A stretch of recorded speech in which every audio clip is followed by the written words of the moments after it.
Welcome back sa ating YouTube channel, ang channel na para sa inyo na makapag-share tayo ng ating kaalaman at karanasan sa pagre-repair at pagdi-DIY. Mayroon akong ginagawa si RTTV, Philip naman yung kanyang brand, nasa 21 inches naman yung kanyang laki at flat yung kanyang picture tube. Yan naman yung kanyang original na driving board. Sad to say lang kasi hindi ko siya magagawa dahil nga sira yung kanyang flyback. Akala ko kasi power supply lang yung kanyang problema kasi nga ayaw umandar. Nung ma-check ko na siya, ang naging problema niya yung kanyang output transistor, kaya ayaw niya mag-power, shorted kasi. Ang ginawa ko, pinalitan ko, so ang nangyari, nasira din. Kaya siya nasira dahil sa flyback, naninira yung kanyang flyback ng output transistor. Dahil sa wala akong pamalit na flyback, yan yung kanyang flyback, wala akong yan. Ang gawin ko na lang, papalitan ko na lang ng bagong driving board. Sayang din kasi pag hindi natin siya nagawa, kasi sa kanyang itsura, maganda pa naman. Palitan na lang natin ng isang buo. Yan, para bago na lahat. Universal board ang tawag dito. Pwede siya sa 14 hanggang 21 inches na CRT type. Mayroon din para sa 25 to 29. Iba naman yung board noon, mas malaki-laki dito. At saka pag halimbawa na yung TV nyo, slim fit naman. Ibig sabihin ng slim fit, yung kanyang picture tube slim, hindi masyado maumbok. May board naman na para doon. Pero sa ginagawa natin ngayon, ang gagamitin natin na board, yan. 14 to 21 kasi yung ginagawa natin nasa 21 inches kaya po pwede ito. Ipakita ko lang sa inyo ang laman nito. Bubuksan ko muna. Yan o, yung kanyang laman. May kasama na siyang remote control. Ayan. Saka ayan o, may saksakan na rin siya. Yung kanyang speaker wire na left and right. Yan.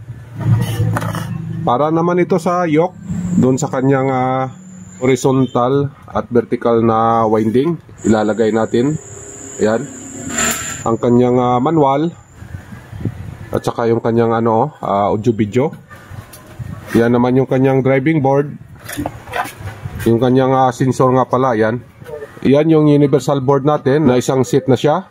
Yan yung kanyang picture tube na paglalagyan natin ng universal na board. Ang ginawa natin, nilinis muna natin para maalis yung kanyang dumi, yung mga alikabok. At lalong-lalo na yung kanyang mga carbon na nandito sa picture tube. Yan kasi ang sanhi na sumisingaw yung ating anoid cap pagka marami na siyang carbon.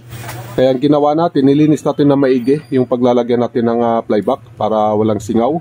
Pinutol ko yung original na wire ng kanyang yoke. Ayan o, inalis na natin yan.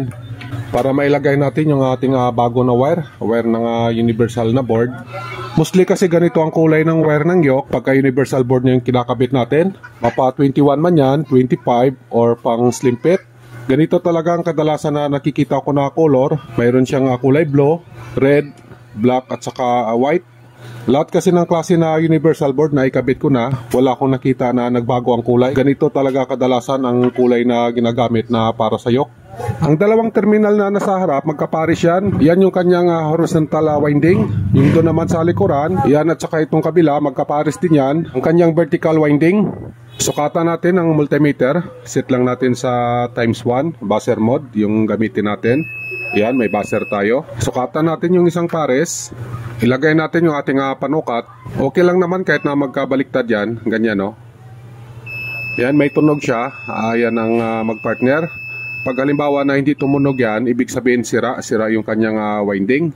Dito tayo sa kabilang pares. Ayan, tumunog din. Kaya lang medyo mahina siya kasi nga mas mataas-taas yung resistance. Pero magkapares yan sila. Ayan o. Kung sakali naman na wala kayong reading dyan, ang ibig sabihin may problema yung kanyang vertical winding. Ganun lang mag-check ng yoke para ma-identify natin kung yung yoke natin okay pa ba o hindi na. Basta tandaan nyo lang na ang magkapares na yan, kailangan may resistance yan. Ayan, may buzzer siya. Ganon din dapat ang nasa kabila. Kailangan may buzzer din siya at saka may resistance para makonsider natin na okay yung yoke natin. Make sure lang na yung connection natin, halimbawa itong dalawang wire na para sa horizontal, kailangan dyan din natin siya ilalagay sa horizontal.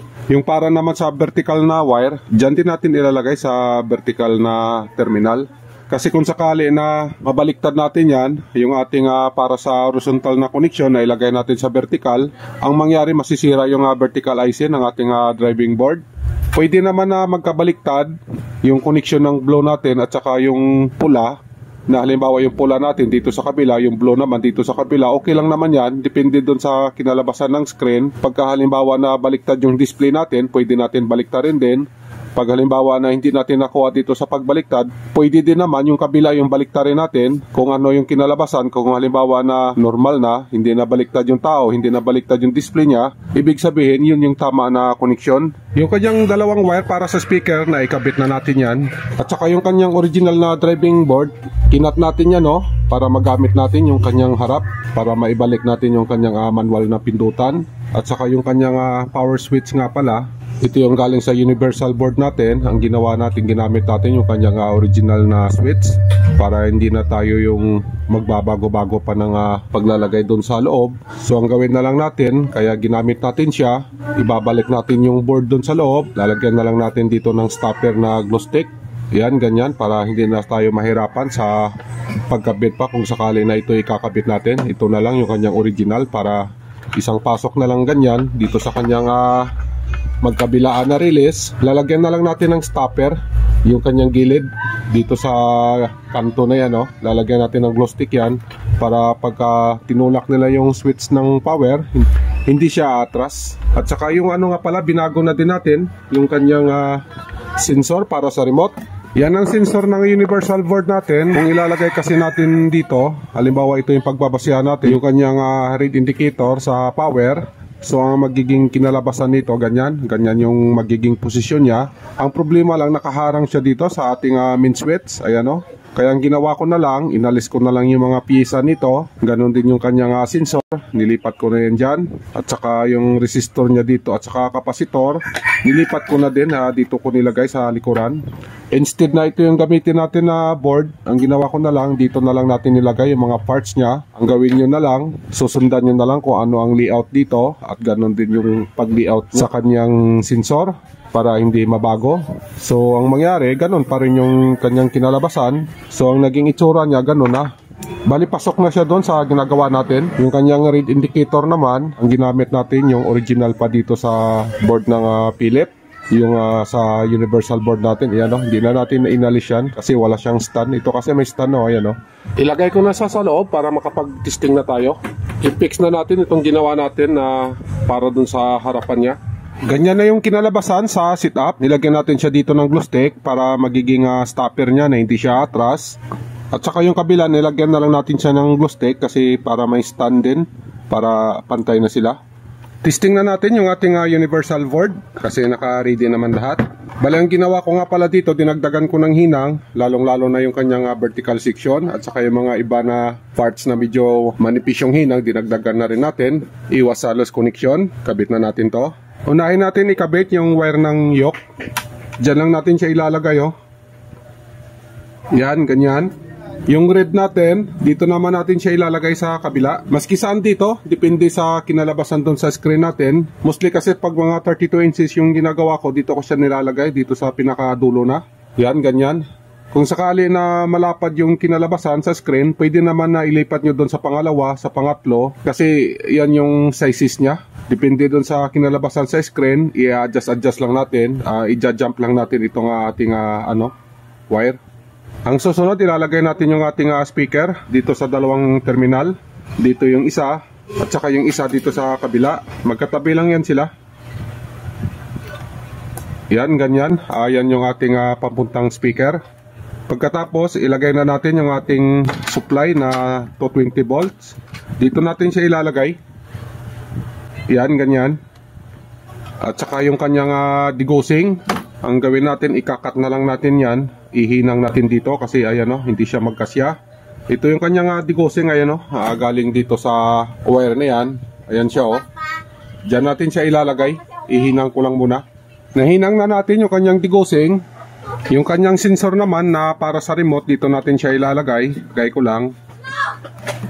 Yan, ganyan. Pagkatapos, ilagay na natin yung ating ng flyback dito sa picture tube.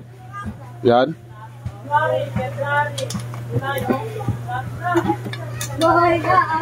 Sunod yung kanyang ground. Ang wire na to, ilalagay lang natin dyan, Yan, ganyan. Pagkatapos, ikabit lang natin dito sa likod ng picture tube. Diin lang natin. Ganyan, okay na yan. Naikabit na natin ang lahat ng connection. Testing na natin. Bago ko iharap, mag-a-adjust kasi tayo ng flyback. Itong nasa baba na adjustment, yung kanyang screen o yung kanyang liwanag. Yung dito naman sa taas, yung kanyang focus. Kung halimbawa na medyo makapal yung kanyang display, i-adjust lang natin yung focus. Yung positive adjust nito, papuntang kanan. Yung negative adjust naman, papuntang kaliwa. Ganon din ang sa baba. On lang natin yung kanyang power switch. Yan, may indicator light tayo. Antayin lang natin, lumabas yung screen. Yan, may lumabas na, naka-video. Gamitan natin ang remote. Yung remote niya na bago, wala akong battery. Naka-double A kasi yung battery niya, ito na lang yung gamitin ko. Pang universal din naman to. Pindot lang natin yung kanyang mino. Yan yung mino, parang madilim, i-adjust ko lang yung screen. Yung sinabi ko sa inyo kanina dito sa flyback. Adjust lang natin yung liwanag. Yan. At saka yung kanyang focus, i-adjust din natin kasi medyo makapal yung kanyang display. Yan, ipipihitin ko lang yung focus na nasa itaas ng flyback. Ayan o, okay na yung kanyang focus. Ayan, malinaw na siya. Pagkatapos, ang sunod na i-adjust natin, yung kanyang vertical size. May black kasi sa baba at saka sa itaas. Hindi siya yung sagad yung display niya na kulay blue. Hindi siya umabot dun sa pinakadulo at ganon din yung nasa baba. So, ang gawin natin dyan, pipindutin lang natin itong maliit na ayan o. Maliit na butas na yan, pindutin lang natin para lumabas yung kanyang service mode. Sa bago niya na remote, mayroon din naman, ayan parehas lang naman sila. Pindutin ko lang, tusok lang natin to, tutok lang natin sa TV. Yan, lumabas na yung factory niya. Lipat lang natin sa TV kasi naka-video siya. Ayan, naka-TV na siya. Ayan yung kanyang channel, naka-number 2. Pagkatapos pindutin natin yung kanyang service mode, yung sinasabi ko sa inyo na yung maliit na butas na yan. Tusukin lang natin yan para lumabas yung kanyang service mode. Ayan, lumabas yung factory. Pindot lang tayo ulit. Yan, isa pa, pangatlong pindot. Yan, yung pangatlong pindot natin, yan yung lumabas na display. Punta lang tayo sa vertical size. Naka number 55 yan, taasan lang natin para bumuka yung ating vertical size. Pindutin lang natin sa positive ng volume. Yan. Yan, umaangat na. Yan, okay na. 65 yung setting natin. Okay na yung kanyang display. Sagad na natin yung itaas at ganon din yung nasa baba. Sagad na rin, So, ang gawin natin, exit na tayo. Sa pag-exit, pindutin lang din natin yung pinindot natin. Yung maliit na butas. Tusukin natin ulit para masit na siya. Yan, yung unang pindot, pangalawang pindot pa. Yan, okay na. Ayan Ang sunod na gagawin natin, may block siya dito sa gilid. So, ang gawin natin dyan, pipihitin lang natin yung yung trimmer niya. Tataasan lang natin yung secondary supply para mawala yung guhit na yan. Pihitin lang natin ng pakaliwa yung kanyang trimmer. Kunti lang na mawala yung block na yun sa gilid. Silipin ko lang. Okay na, nawala na siya. Balik tayo sa harap.